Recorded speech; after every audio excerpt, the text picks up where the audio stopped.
morning. Good morning. This is Abundance Book Club Live. Good morning, Terry. Thanks for joining me. Good morning, Tabitha. Of course. How are you? Good. We drink our coffee every morning. We talk about this amazing book. Actually, this is the last day we're talking about this amazing book because we are reading The Audacity to Be Queen for the month of December. So if you haven't joined us yet, join us. Very excited about that one too. This one's been beautiful. This one's been amazing. This one will be up on my desk forever and be a go-to. So today we're going to be talking about how success and prosperity breed success and prosperity. And yeah, such a great topic. And straight from the book, we'll share some things that the book says, and then we expound on it. That's what we do here in the morning. So come and join us Monday through Friday, 10 a.m. Eastern time. Hit subscribe so you can get notified when we're live, or get the playbacks if you're not available in the mornings. So let's jump in. We are on page 246. 246. It sounds like I have a little bit of a delay, so forgive the delay. Stick with us. This is going to be so good. You're going to be glad that you did. From page 246 at the bottom, my prosperity prospers others. My prosperity prospers others. How often do we have the belief that if I'm prosperous, I'm taking from someone else? But here's the thing, and you know this, Teresa, I'd love to hear your take on this too. When we are prosperous and we are pouring back in, we are actually creating more prosperity around us, and we are in choice about where that prosperity goes. We are moving that prosperity right, like local. I love local coffee shops. I love going and giving them my money and having a delicious, latte or whatever it is that I'm up for that day, and knowing that I'm putting that prosperity into my community. We can choose, all the things that are important to us. We are in choice about where that prosperity goes, and our prosperity prospers others. Yes, it does. Yes, it does. It's like the laws of attraction. You serve, you give, and what you give out comes back. It's really, really beautiful. And the thing of it, when we're prosperous and we're giving our knowledge, for instance, a lot of people think that sharing their knowledge is going to take away from their own bucket. There's that mindset too. Not true. Not true. Being generous with your gifts, being generous with the tools and little secrets that you have for your business that create success for you. If you share them, when you share them, it comes back. It comes back. And plus the low vibration energy of like this, holding on, holding tight, let's hide, let's keep, that creates more of that. So when you're giving of all that you are and all that you have and choosing where it goes, then you're open to receiving as well. It's our abundance. It's our abundance flow. It's beautiful. Absolutely.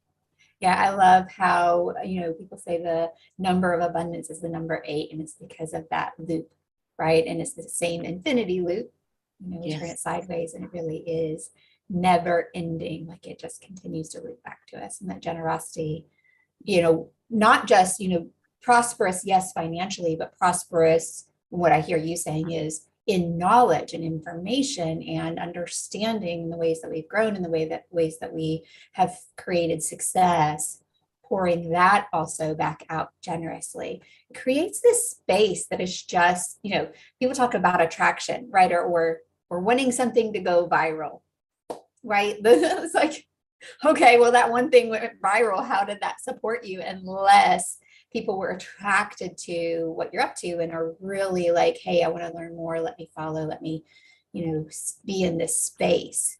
Yes. And when you're talking about giving knowledge and sharing who you are, who we are, and what we know and what we've learned, and creating value, that prosperity that we have received, pouring back out is attractive. That is attraction marketing. Like, absolutely. Be you, be all of the wonderful things that created who you are today, and be it openly and invite others into the space. And that is attractive.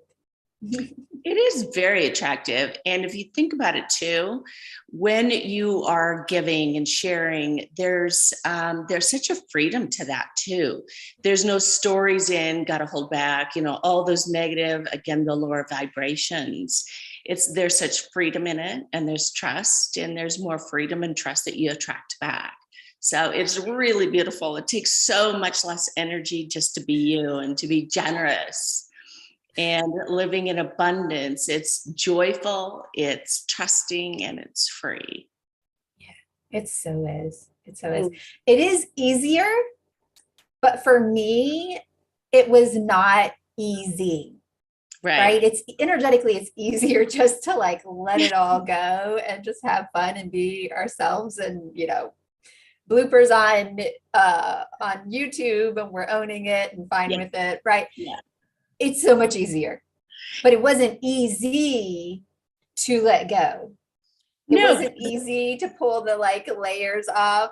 Right. And so the path to letting go for me was challenging, but yes, energetically so easy. Like it feels so, like you said, free.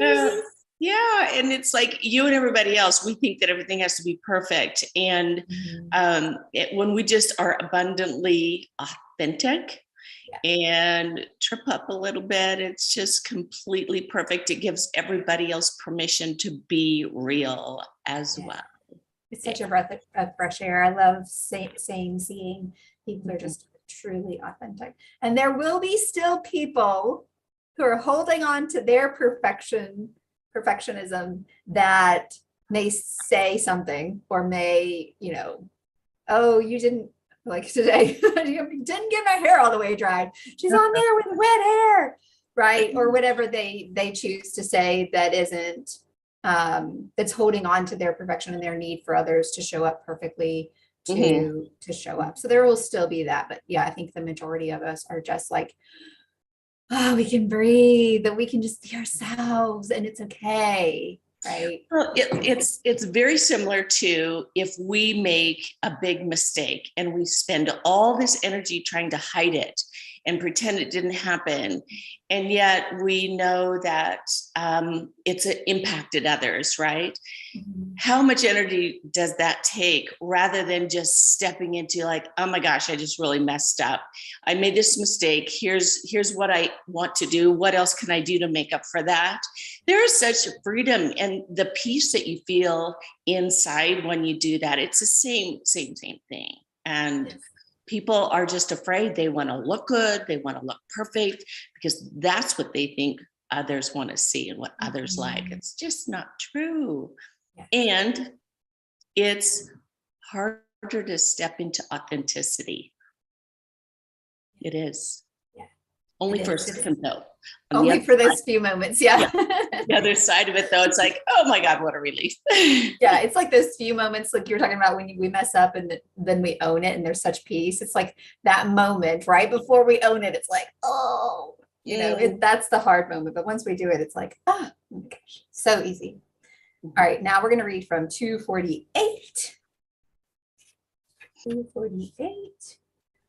Everyone's success contributes to my success. When you hear of other people's good fortune, appreciate their success, knowing it affirms the abundance that is available for you as well. So what I hear here, and I've heard before, is, as we see others in abundance and as we see others creating something and it actually working, to let that be the reminder to us that everything that we are creating is possible.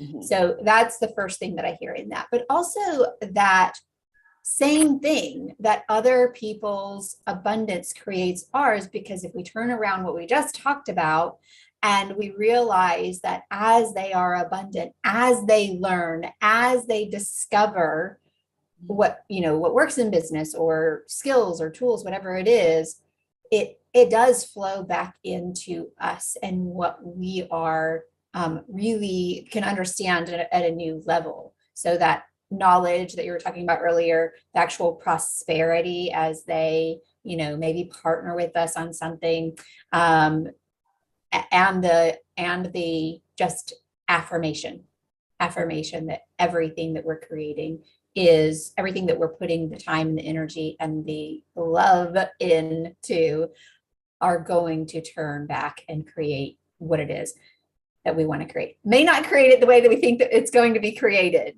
Right. But it will drive us forward, and others' prosperity actually creates ours as well.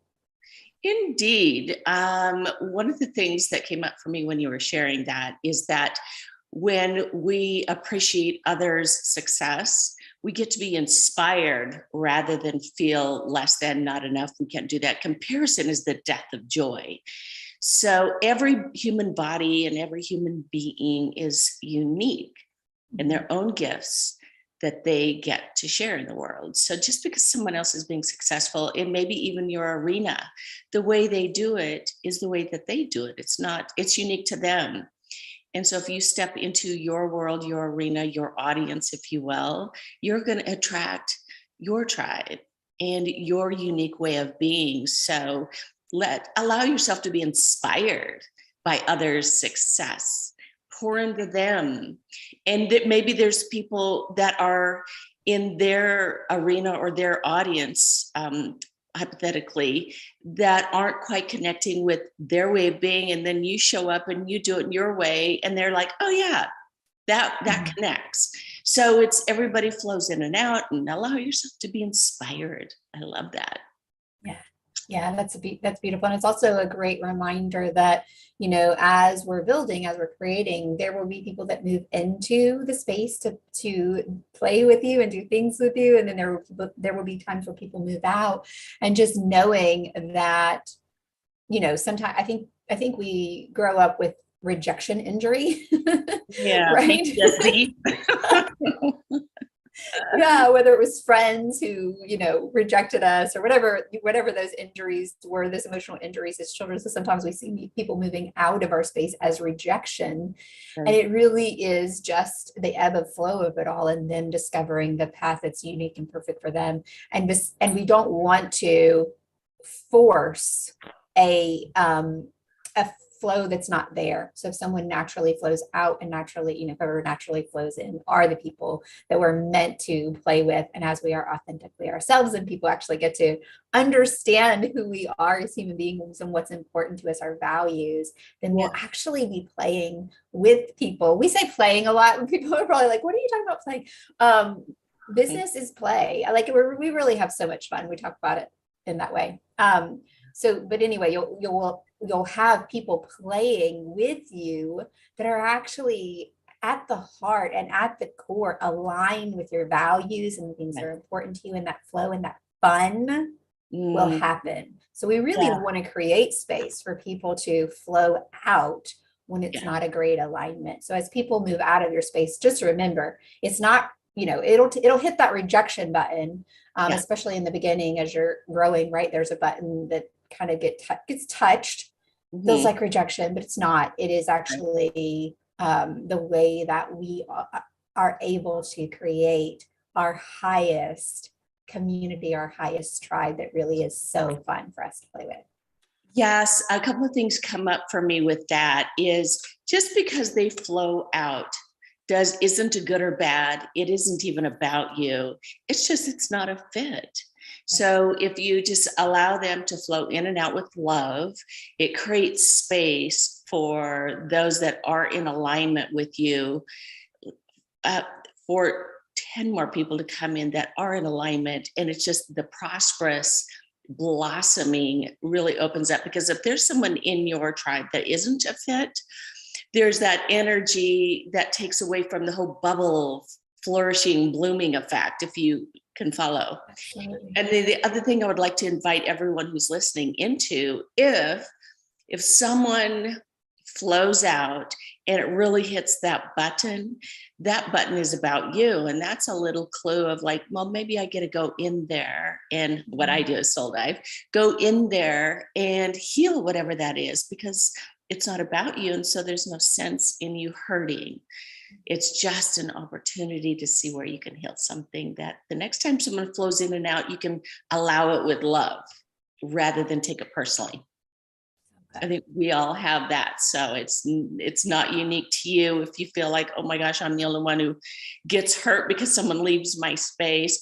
No, you're not alone. It's all of us. And so we get to heal those little baby wounds. Yeah. Yeah. Oh, so beautiful. Yeah. Yep. I've been soul diving with Terry many, many times. Yeah. Healing the baby wounds. I love it. Well, we are a little bit early today, but we are complete on our conversations. So we'll go ahead and say goodbye to YouTube. Remember, if you have not subscribed, subscribe. We'd love to have you in with us. And we also have our Facebook group where you can jump in with us and have some fun. We're going to be playing some games next week. We're going to do a money reading where I'll be pulling cards on money. So people can say, where do I get to focus next to create my next level? And we can pull a card for you and read where you might want to focus to create your next level of abundance. So lots of fun we'll be having, but that's coming next week. So I'll pop the link in for the Facebook group into the comments so that you can join us there. Fun. Yeah. Join our tribe. Love to